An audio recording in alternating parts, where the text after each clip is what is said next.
ስለዘሎ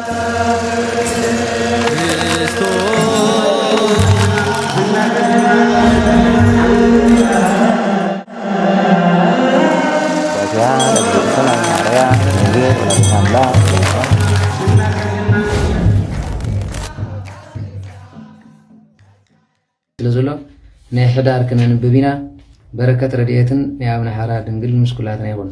ሕራይ ፀኒልኩም ስለ ዝሰማዕኹምኒ ኣብ ትገብርዎ ጾም ጸሎት ምህልላ እግዚአብሔር ፀኒሉ ይስማዕኩም። ከም ሕፃ ባሕሪ ብዙሓት ከም ከዋኽብቲ ሰማይ ድሙቓት ከም ፀሓይ ንኹሉ ብርሃን ይበልኩም። ኣብዚ ኸድኩም መፅላልኩም ደመና መግብኹም ሕብስቲ መና ንባብኩም ብራና ስንቁኹም ኣብ ቁራሪተ መዓት ሳሊተ ምህረት ቅድስቲ ድንግል ማርያም ኣዴና ይግበረልና። ዕድመ ንንስሓ ዘበን ፍስሓ ኣይኽለና። ካብ ዝተኣዘዘ መዓት ካብ ዝመፅእ መቕዘፍቲ ኸዓ ይሰውረና እግዚአብሔር ኣሜን። ሕራይ በስመ አብ ወወልድ መንፈስ ቅዱስ አሐዱ አምላክ አሜን። ንወጥን በረሌታ እግዚአብሔር ዘይናገድሉ ለብፁዕ ወቅዱስ አቡነ ሐራ ድንግል ዘይትነበብ በወርሃ ህዳር ብሩክ ጸሎቶ በረከቱ ምሕረት አምላኩ ይሃሉ ምስለ ወለተ ማርያም አስካለ ማርያም ወለተ ጊዮርጊስ ወለተ ሰንበት ወለተ አረጋዊ ወለተ አርሃን ወለተ ትንሣኤ ገብረ ዋህድ ወለተ ማርያም ክብሮም ገብረ ሚካኤል ምስለ ደቂቀ ማህበር መድኃኔ ዓለም ቅድስት ድንግል ማርያም ቅዱስ ጊዮርጊስ እነሆ ነቶም ኣብ ዝሰምዑ ዘለኹም ብምልእኹም ከምኡውን ኣብ እስር ቤት ዓለም ብብርሃናት ጸልመተቶም ኣብ ፈቐደ ሊብያ ስዑድያ የመን ኮይኖም ዝሳቀዩ ዘለዉ በዚ ገድሊ እዚ በዚ ጸሎት እዚ እግዚአብሔር አምላክ ይምሓሮም በረከትን ረድኤትን ናይ ኣብነ ሐራ ድንግል ይሕደሮም። ወእምድኅረ ጉንድየ መዋዕል እምዓመ ኮነ ዝንቱ ነገር መንክራተ ደዌት ኣሃተ ብእሲት ዘስማ ዓመተ ወልድ ወሞተት ይእቲ በዝንቱ ደዌ ወወሰድዎ ነብሳ መላእክት ሞት ወአብጽሕዋ ሀበ ፈጣሪያ እንዘ ያጎግእዋ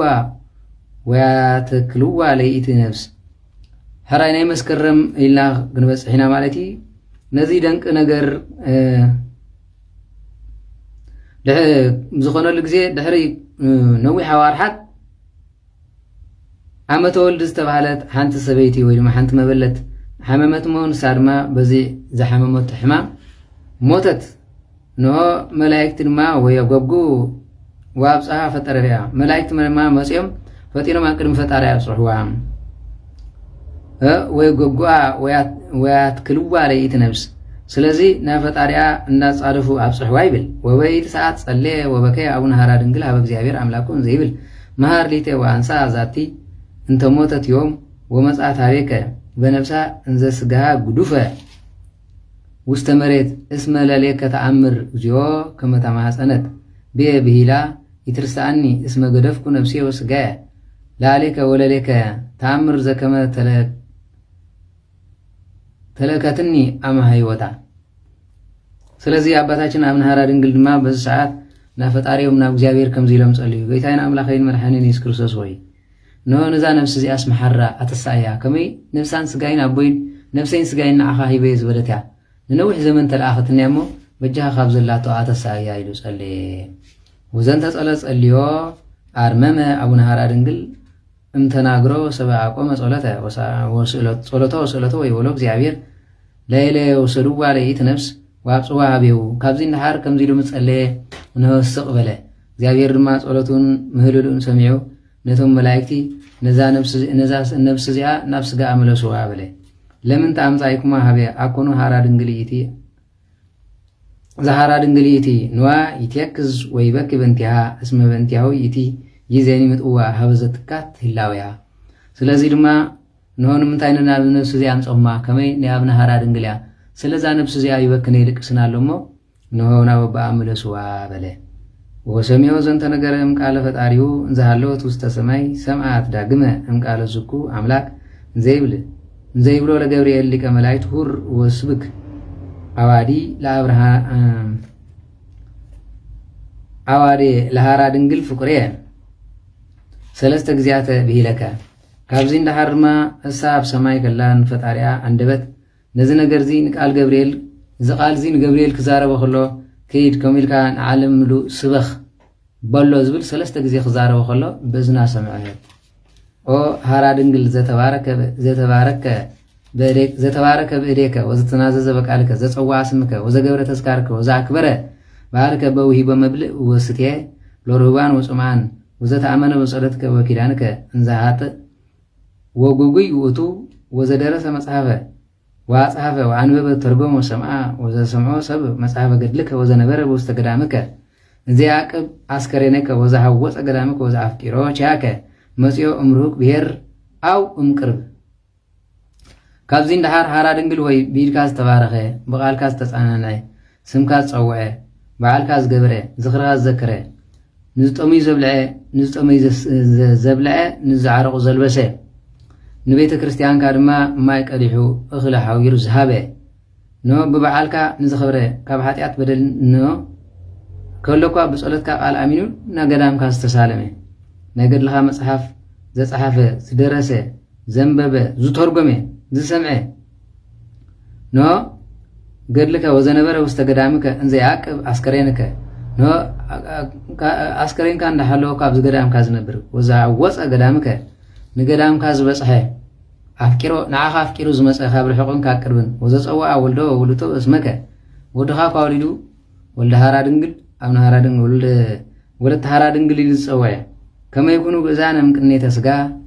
كاب سغا ماسرتي نو رحيقهم نفس وهركو ننفسهم طرح حسيبهم كم زغبرو يمحرلكا اسك سبعه تولد اسمع انت تقني كليته بفقارك وفصمك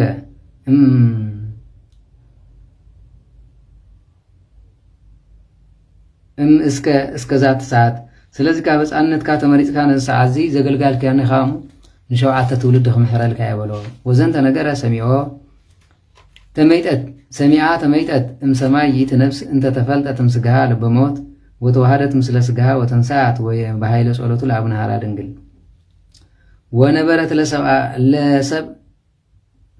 ነገረ ኪዳኑ ወነገረት ለሰብ ነገረ ኪዳኑ ለአቡነ ዘሰማዓት እምሃበ እግዚአብሔር እንዘይቴ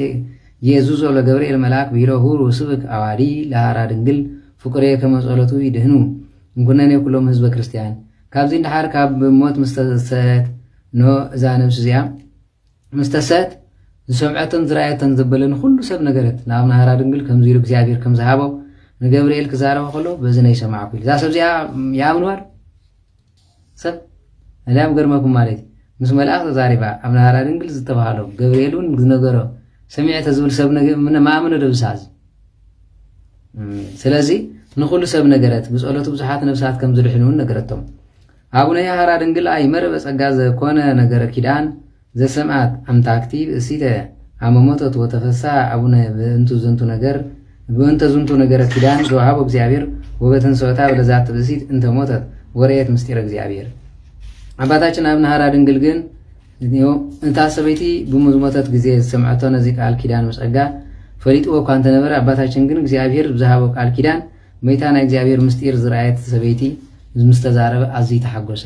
ምስክር ኮይኑሎ ሓላሓደ ጊዜ ሰሙን ዝብለን ዘሎ ሓቀደ ክትብል ትኽእል ሓቀ ወክልኤተ ጊዜ ወሃቦ እግዚአብሔር ኪዳን ለአቡነ ኪዳን ዘሰምዓቶ ይእቲ ብእሲት መሃበ እግዚአብሔር ስለዚህ ክልተ ጊዜ ኪዳን ሂቦ ሓደ ንሳት ሰምዐቶ ወተንሳዓት ከም ይትዓወቅ ክብሪ አቡነ ቅድሚኡ እንተተዋሃቦ ክብሪ መታን ክዝክር ተዋሃቦ እዩ ዘነስአ መሃበ እግዚአብሔር ወካልኡኒ ኪዳን እቲ ካልኣይ ኪዳን ድማ ዘወሃበ እግዚአብሔር ለአቡነ ዓመ ፈለሰ እምዝንተ ዓለም ካብ ዓለም ምስ ከደ ብሞት ወህረ ውስተ ህይወት ዘለዓለም ብሞት ምስ ተፈለየ ዝሃቦ ኪዳን እዩ ንሱ ኸመን እዮም ንሪኦሞ ማለት ዝተረፉ መነኮሳ ሮይቸ ኩልኩም ምእምናን ወምእምናት እበይዎ ክብሩ ለአቡነ ሐራ ድንግል ዘጸውጎ እግዚአብሔር በአንሶተ ሙት ወአቅሞተ ነገረ ኪዳን ዱሉተ እንተ ባቲ ይትረከቡ ሳህል ወምህረት ጢና ወህይወት ጸጋ ወበረከት ክብር ወስባት ሊያቅቦ ኩሎም ፍጥረታት ለእንመሃለው በትውክልት እንበለ ንፋቄ ወተሃዝቦ በብሂለ ይከውን ስለዚህም ባህር ኩልኩም ምእመናንን ምእምናትን እግዚአብሔር ብሞቱን ሞት ብምትሳዕ ነዚ ዝመስል ጻድቕ ዝሃቦ ኪዳን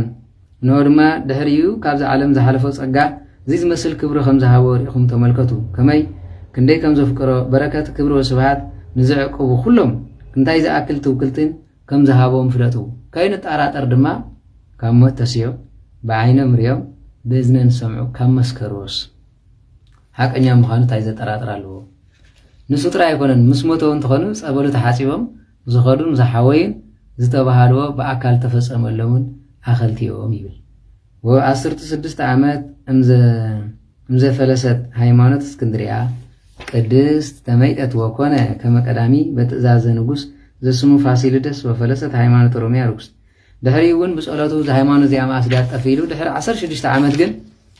ናይ ሮማ ካቶሊክ ፈሪሳ ኖ ፋሲለደስ በሃል ኣብ ዝመጸሉ ድማ ርትዕት ሃይማኖት ቆመት ወዝንቱም ሚጠት ሃይማኖት ኮነ ትፍሲት በመልአ ምድረ ኢትዮጵያ ወተመይጡ ኩሎም ሱሉዳነ ለተረፈ ምንሞት ወቦ በበሃገሮም ወበበመካኖም ካብዚ እንዳሃር ድማ ኣብ ኢትዮጵያ ምድር ዝነበረት ሃይማኖት ቅድስት ተመሊሳ ምስተባሃለት ቶም ተሰዲዶም ዝነበሩ ብሙሎም ነናብ ዓዶም ተመልሱ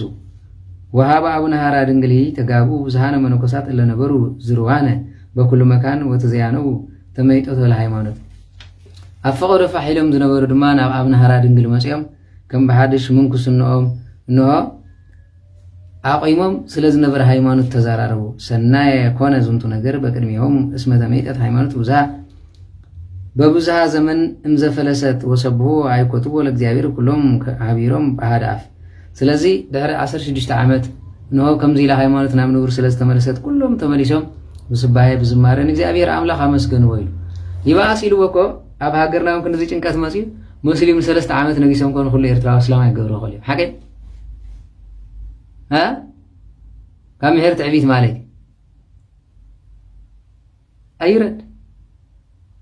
ስለዚህ እግዚአብሔር አምላክ ይምሃር ማለት ንሰሙን ኮ ሐሳቦም ንስ እንተ ተሳፋይሎም ተማው ዘለው በቃ ሆም ገብረ ዓረባዊት ሃገር ክገብሩ አገለም ደሊ ማለት ወሰና የኮነ ዝንት ነገር በቅድሚهم እስመ ተመይጠት ዝብሎን እዚ አቡነ ይበሎም ለምንቱም ነበርኩ አነሂ እንዘሳአሉ ለእግዚአብሔር ከመ ያብጽሐኒ ሀበ ዘመነ ሃይማኖት ያህልፈኒ ዘመነ ክህደት ካብ ዘመነ ክህደት ናብ ዘመነ ሃይማኖት ከብጽሐንን እግዚአብሔር ወትሪ ልምን ነይረሞ ነሳዓዚ ስለዛሃበን እግዚአብሔር አመስግኑ ለምኑ ከአሕዋተይ እዚ አትሪዋ ዘለኹም ኤርትራ ዛትሪዋ ዘለኹም ኤርትራ ወላ ኢትዮጵያውን ማለት ብምልታ ዛትሪዋ ዘለኹም ዘራ ጸኒት ዝበሃል ትግራይ ዕኳት ሐመዳ እዛ ኤርትራ ትሪዋ ዘለኹም ማለት ካብ ውላድኩም ሓደ ዓድና ረጊጽዋ ዝናብ ዘንበላ ዝበሃል ከምዚ ጅትሪዎ መዓር ጸባ መጽ ዘሎ በመልአ ኻውሓ መዓርን ጸባን ዝፍልፍለሉ ሰዓት አለ አይትጠራጠሩ 100% የዝነግረኩም ዘሎ ከብታ ከይተረፈ ሓደ ብዕራይ ሃብና ምስ ከብትና ክራባሓ ዝበሃለሉ ሐመዳ ከይተረፈ ሐመድኩም ክባርኸሉ ዝበሃል ዘመን ኣሎ በማዕባሊያን በቴክኖሎጂያን በወርቃን በሀብታን ነገዳት መጽዮም ዘሮኹም ሃቡና ዝበሃለሉ ሰዓት አሎ ትንቢት ኣለዋ 100% ነዛ መዓልቲ እዚኣ ክትሪእቶመኒ ኣብዚ ኮ ሓደ ጎስቋላ መጽኢሉ ሰሙን ቀኒ ንዑ ክትበጽሕልካ እንዳጻርካ ዕንቅፋት ዝኾነካ ማዓት ባርያ ዲያብሎስ ኮሉ ማዓት ብንዋታ ዓለም ከይትባረኽ ከይትቀደስ እኳ ንሽቶ እግዚአብሔር ምሳቡ ሒዝዎ ንዓለም ሙሉእ ዝዓጽዋ ዝመስለሎ ኣይምሰልካ ኣታ ደንቆሮ ከምኡ ኸይመስለካ ስለዚ ነታ በረኸታን ረድኤታን ናይቲ ሃገር ክዝክር እንከለኹ ብሙሉእ ሕልና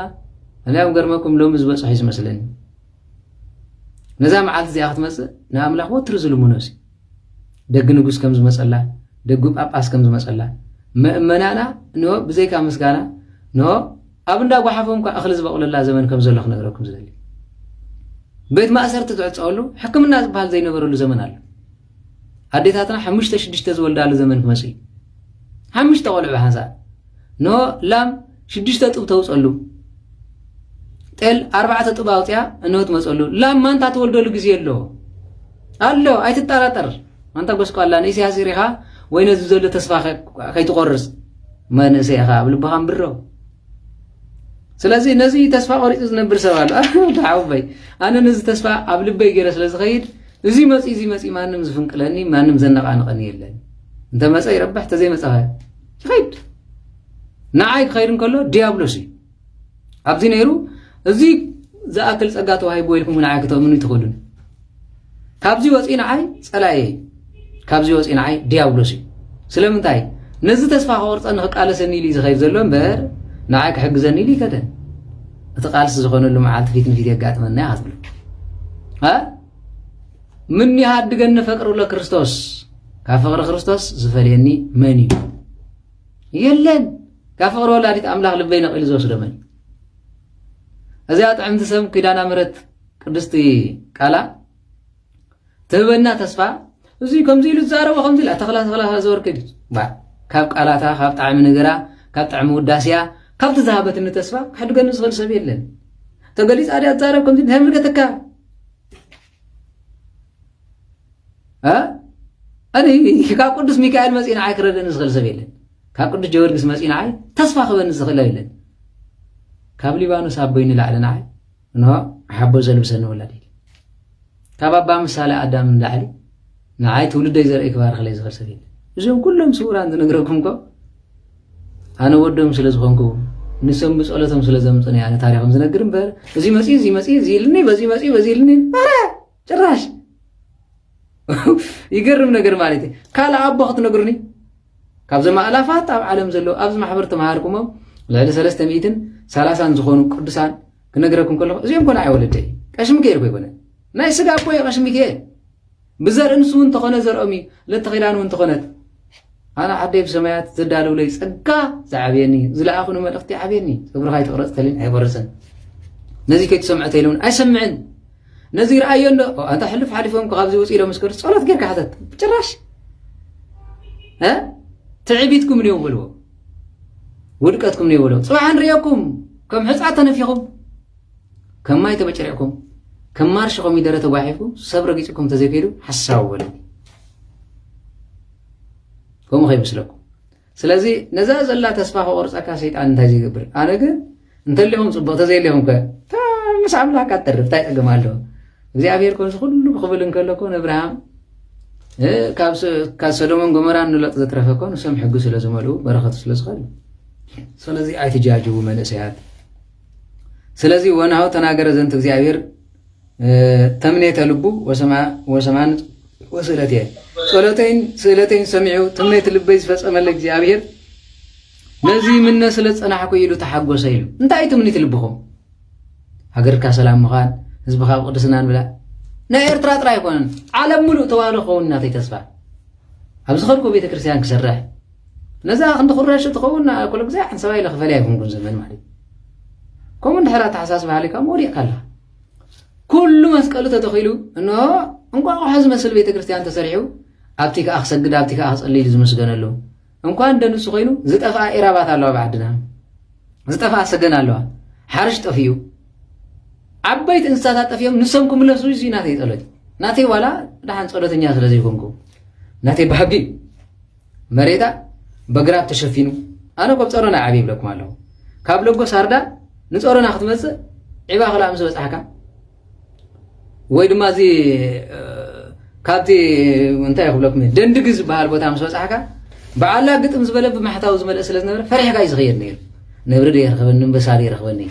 زي زمن زيك مسينا هي صلوت نبر حدا ترقاس مسي خمزيك بلني حدا عصف مسي خمزيك بلني نعوق زي خبي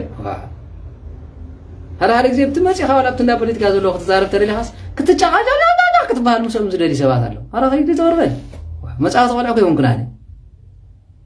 ወይ መጻወት ሚዲያኩም ከይኮነን ንሕብረተሰብ ኣብ ልቡ ዘይፈርስ መንፈሳዊ ጸጋ ከቕሙ ጠሊለ መጽምበር ነታ ሓደ ጎስቋላ ነታ ሓደ መናፊቅ ነታ ሓደ ተሐድሶ ምጽዩ ንዓ ተዛረብ ክብለን እንትኾን ክልስክል ግዜ ዘወርበል ከም ሰብኣይ ተዓጢቀ ምስ ቆሎ ክዛረብ ይኽእል ኣድሊዎ ሰሚዒን ጻኣድለን ቦ ጎ ሁሩ እምነ እንቱም ርጉማን ቆይ ስለዝኾነ ኣብዚ ማሕበሩ እንተሃልዩ نفيع خير تزيكوين خير زور بل معنكف ابني تخوننا كم زيكوي هيبو أنت خير هيبو مسون خير ذهب الناس تعرف فلتي عصا ذهب الناس تعرف قليل لنا إجابير سلازي كم زيكونا كافتو هاب الناس يتما قيل خير مبر نيش تجعفي حيز خير مبر كله ده تقبلوي ناب حقي يتمسحب كل استقلالين كاي تمركب نهو خي حزن غازو له كله إيش كاي تمبرلي إذن ده قالنا لكم زلنا سلازي تعجز ويبلوم لله الله مسليو أنتم مني دقيقة جنيه لإجابير وصبوا اسمه نقربهم الأحزاب مبارو صبوا زمروا لتو نقروا كل منكروا وتكبروا بس مقدوس أم بارك ساتم لك أي نو نزيك إجابير زجبر لنا إجابير نو أنتم مني دقيقة جنيه لإجابير أمسكونوا إجابير سمون صوعوا ونقربهم الأحزاب مبارو نتوم جبر تخفور ما إجابير زي جبر لنا لكم نقربهم سبه وزمروا لتو أمسكنون سبه ونجزي أبير أملا ونقروا كل منكرا تامر زبلد ما نقروا وتكبروا باسم قدوس أزين تكبركم باسم قدوس كتكبر يهم اسم جبر لكم ومنكر ومدمم بميت هيمانتكم كما تركبوا بتو كبري وزل العالم كما تدهانوا من الناس دين وقرهم مباركس نايز العالم كبرني هوت كترخبوا متان كابز فرح فردي سقاين ودقت سغان نهيمانتكم مليسو بحاجوس اندستان بزمارن كتغورو زغوركم እግዚአብሔር ይሞ ንዕመስ ግን ወይ ነዛ መዓልት ዚያት መስጽ ጸልዩ ፍቅርን ደስታን ሓጎስን ኖ እንኳን ሰብ ኢራባት ኣብ ዓድና ዘሚረኔን አይትፈልጡ يوم ተወልደ ኢላ ዘመረት ኮሰብ እኮ ይኮነት ንባሕታው እኮ ያ ምድረ ጋዚት يوم ተወልደ ቤዛ ኩሉ ዓለም يوم ተወልደ ዝበለት እኮ ኢራብ እኮ ስለዚህ ተንዝ ዝምራ ኢራባት ክምለሳ ተንዝ ዝምራ ዓዋፋት ክምለሳ እታንሉ ለህዝ ተላእኸበት ርግብ ክትመጽእ እዚ ብልብና ዘሎ ካብዚ ልብና ነቂልኩም ክትወስዱ ይትሕሰቡ ንዑኹም መጽኢና ንጽበት ተዘይ ኮይኑ ተሓደ መጽኢ ንግስኒ ይብል ንጉስ ተኾንካ ኸይድ ነቐይረልና ቀይርካ እንደርእየና እንታይ ደጸገም ኣሎ እንዳውም ንጉስ ተኾንካ ስጋብ ትነግስ ትዕግስቲ ዘይትገብር እስክበሉ ንዓይ እኮ ይፈለጠንን እግዚኣብሔር ዝሃበኒ እኮ ከምዚ ይፈለጥ እንታይ ትገብረለ ይፈልጠካ ቶም ዝፍለጡ በዓል ኣባ ምሳሌ ኣዳም ፈሊጠን ዘለኹ ስለ ይኣኽለኒ ካብ ንዕብ ምፍላጥ ነባ ምሳሌ ኣዳም ነዞም ሎማዓንቲ ታሪኾም ዝነግረኩም ዝነበርኩ ቀትሪ ኣባ ተስፋ ምህረቱ ለእግዚአብሔር ሎሙን ዝንገራለዋ ወለተ ሰልያና ዝበሃላ ቅድስት ደይ ሕልፍ ሓሊፍወን እንሆ እንዳተቆነና ዝተሰወራ ንዕን ምፍላጥ ኣይሓይሽን ነዚ ፈሊጥካ ስማዓት መናጥስ እንታይ ኣገብረለይና ዋላ ሚት ክንፊ ብፀጋም ተዝህልዎ ካብ ሓሰት ዘይቋርፅ እግዚአብሔር ክብሪ ሂቦ እኮ ካብ ምቀኝነት ዘይቋርፅ ነዚ ፈሊጠ እንታይ ኣገብረለይ ብዙሓት ረብስምካ ጋንንቲ ውፃናን ኣይተነበናን ከምዚ ተኣምር ኣይገብረና እግዚአብሔር ግን ኣይፈልጠኩምን ይኽብሎም በለኮ ኣነውን ከፅባሕ ኣይፈልጠካን ክበሃል ይኽእል ካብ መጀመርያ ፍጻሜ ክፅብቕ ከሎ ይፅብቕ እሞ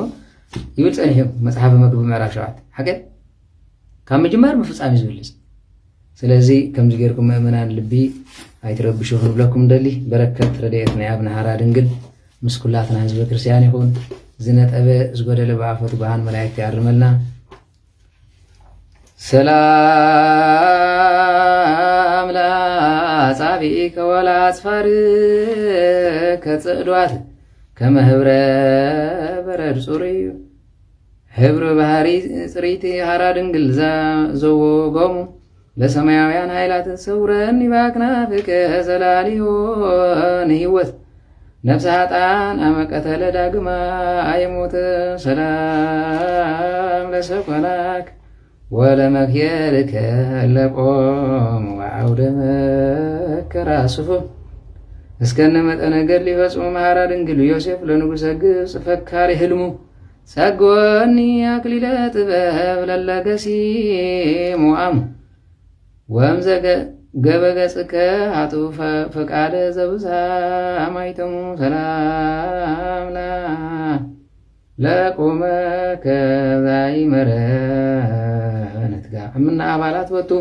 ዘይከውን እንግልጋ እስመ ሃራ ድንግል ኮንከ ንጹሐ ልቦና ወስጋ ታዝን ውስተ ቤትከ ለቤተ ዳዊት መንስጋ ወተሰመይከ አምላክ በጸጋ አምላክ በጸጋ ናይ ኩሎም ቅዱሳን በረከቶምን ረድኤቶምን ምስኩላትና ይኹን ብረድኤት ይኸለና በዓል ኪዳንኻ ያቀበና እግዚአብሔር አምላክ ዝጎደለ ዝነጥበ ብኣፈት ብርሃን መላእክቲ ያርመልና እግዚአብሔር ምስኩላትኩም ይኹን አቡነ ዘበሰማያት ተቀደስ ስምከ ትምጻእ መንግሥትከ ወይኩን ውሳይኮም ሰሳይነ ዘወለትና በኔ ሜድግለና ወሳነ ወጀጋይነ ተመነነ ይድግለዛ በሰለን እንታባን ጊዜ ውስጥ ተመልሶት አላርነ ነው በናን ኩሉ ኩስ እግዚአብሔር መንግሥት ኃይሎ ስብሐት ለዓለሙ ለዓለም አሜን። በሰላም ቅዱስ ገብርኤል መልአክ ወእግዝእት የማርያም ሰላም ለኪ ድንግል በልናቸው ድንግል ስጋችን እግዚአብሔር ጸሎት ሰላም ለኪ ቡሩክ ታንቲ ማንስቱ ወብሩክ ፍሬ ከርሥኪ ተፈሥሒ ፍስሕት ተጸጋ እግዚአብሔር ስለቺ ዛሬ ወጸልይ ምህረት እንቲያ አብ ፍቁር ወልቺ ኢየሱስ ክርስቶስ ከመ ይስረይ ለና ኃጣውኢነ ከመ ይጸነብቺ ስለዚህ ተረፈና ናይ ተሐሳስን ናይ ጥርን ጥራይ ናይ ክልተ ወርሒ ተሪፈን ስለዚህ እግዚአብሔር ምስኩላትኩም ይኹን ጸኒልኩም ስለሰማዕኹምኒ እግዚአብሔር ኣብ ትገብርዎ ንጹህ ጸሎትን ጾምን ጸኒል ይስማዓኩም ወደሓንኩም